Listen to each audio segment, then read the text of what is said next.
All right, let's recap. So this last chapter that we read was kind of a turning point in our story. So in the last chapter, Delphine has planned a really amazing sightseeing day in San Francisco for her sisters, and it goes really, really well.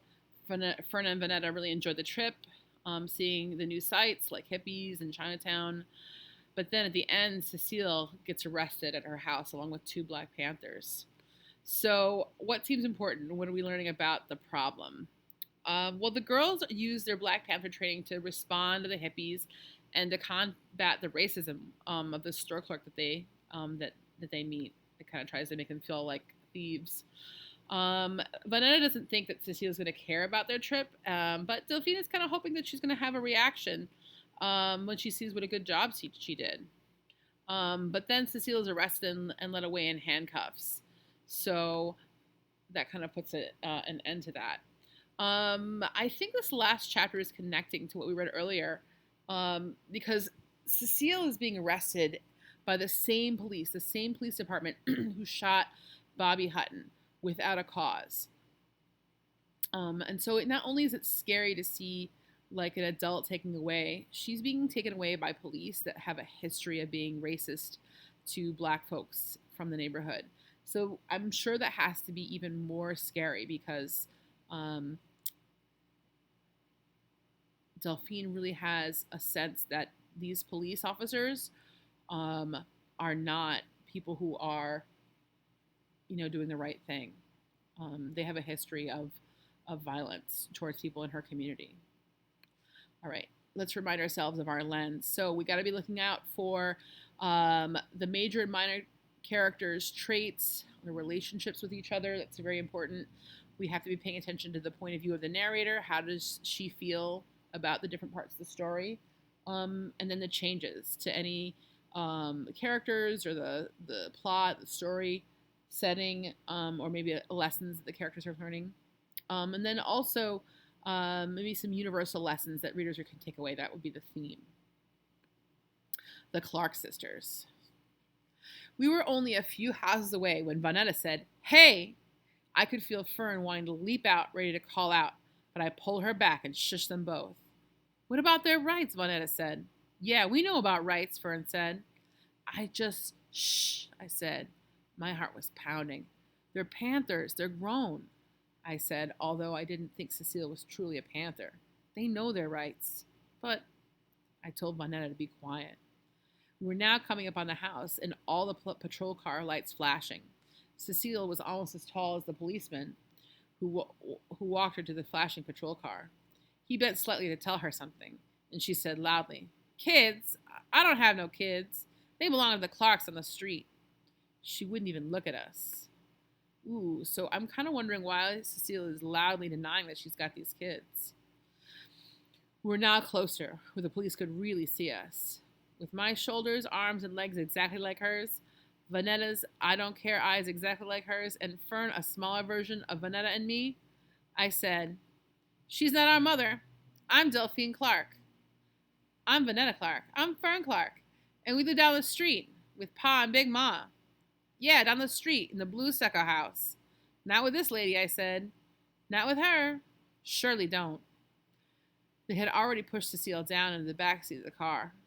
I said to my sisters without looking at Cecile, "Come on." We walked past our mother, walked with our bag of fried rice and chicken wings as far as we could without looking back. My heart was still pounding and the smell of the fried food making me sick. Why had the police arrested Cecile? She wrote "Send Us Back to Africa" poems and movable type poems. She didn't write "Off the Pig" poems and "Kill Whitey" poems. That is, if writing poems were a crime. It was just as Sister Makumbu and Crazy Kelvin were trying to teach us. In Oakland, they arrested you for being something, saying something.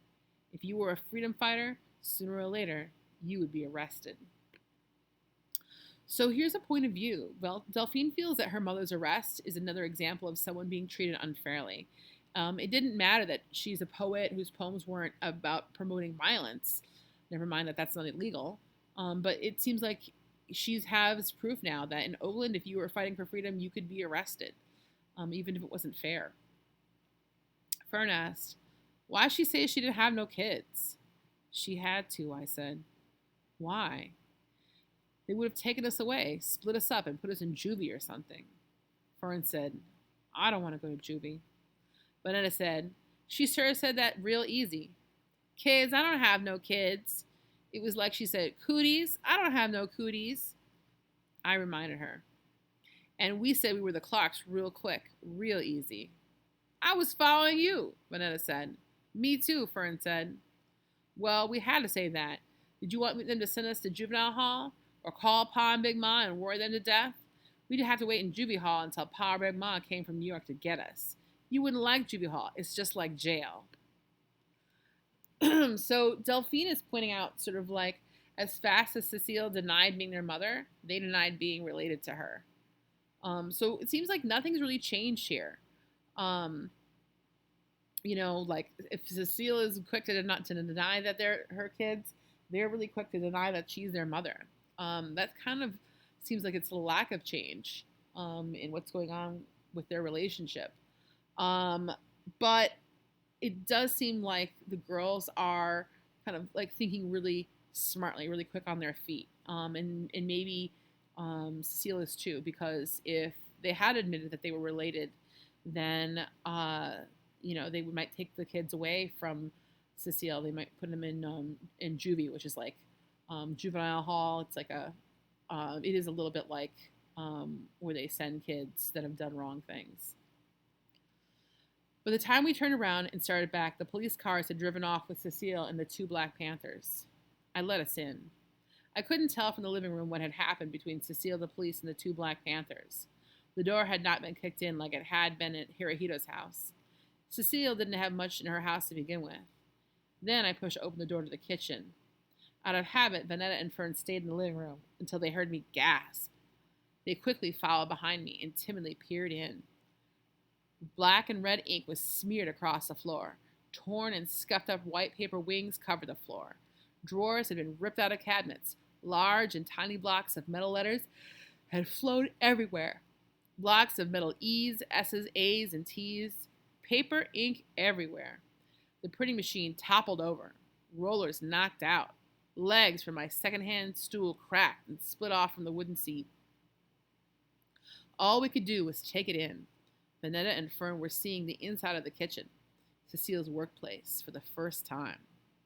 I was imagining what had happened, how Cecile didn't want them in her house, in her workplace, where she only allowed me, and only at a distance.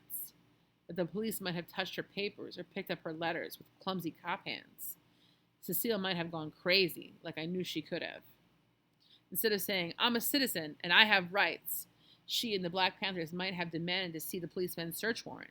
She might have reached out to protect her poems. The broken stool told me more than I wanted to know. I found 3 forks, 2 on the floor and 1 in the sink. I washed them along with the 3 plates, and we went back out to the living room. Vanetta spread Cecile's tablecloth, and we sat down to eat. I said the blessing, asking God to protect Cecile while she was under arrest, and then we ate. Mean Lady Ming had thrown in 2 extra chicken wings, and that was good because we were hungry. Hungry, shook up, and tired. We had to clean up Cecile's kitchen before she comes home. Why? Vanetta asked. We didn't mess it up. We surely didn't, Fern said. We're cleaning the kitchen just because. Because, they said together, because it should look right when Cecile comes home tomorrow. So here's a change. Delphine in the beginning was kind of maybe angry that Cecile kept them away from her kitchen in the very beginning of our story and the printing press. But now that she's kind of been allowed in, like the only person who's been allowed into that space, even though she's been kept at a distance, she wants to help clean up the mess that the cops have made, which is different. It's a change. I don't know if she would agree to do the same thing if this was at the beginning of the story, if this had happened at the beginning of the story. I expected a lot of lip from Vanetta and Fern on her side. I expected us to go back and forth, them saying, oh, no, we're not. Well, I said, oh, yes, we are. Instead, Vanetta asked, what if she doesn't come home tomorrow? What if they keep her locked up like Brother Woods? Yeah, Fern said, they could keep her and never let her go. They were right. The police could keep Cecile for days. even longer. My sisters waited for my answer, but for the first time, I had no straw to spin. I could only clear away the food, plates, and forks. Ooh. So let's do a summary. Who was in the chapter and what new things did we learn about them? What seems important and what are you learning about the problem? And how does this chapter connect to what you read previously? And then you can answer our question. Why do you think Delphine tells her sisters that they should clean up Cecile's kitchen, the room with the broken printing press? Use two details from the text to support your response.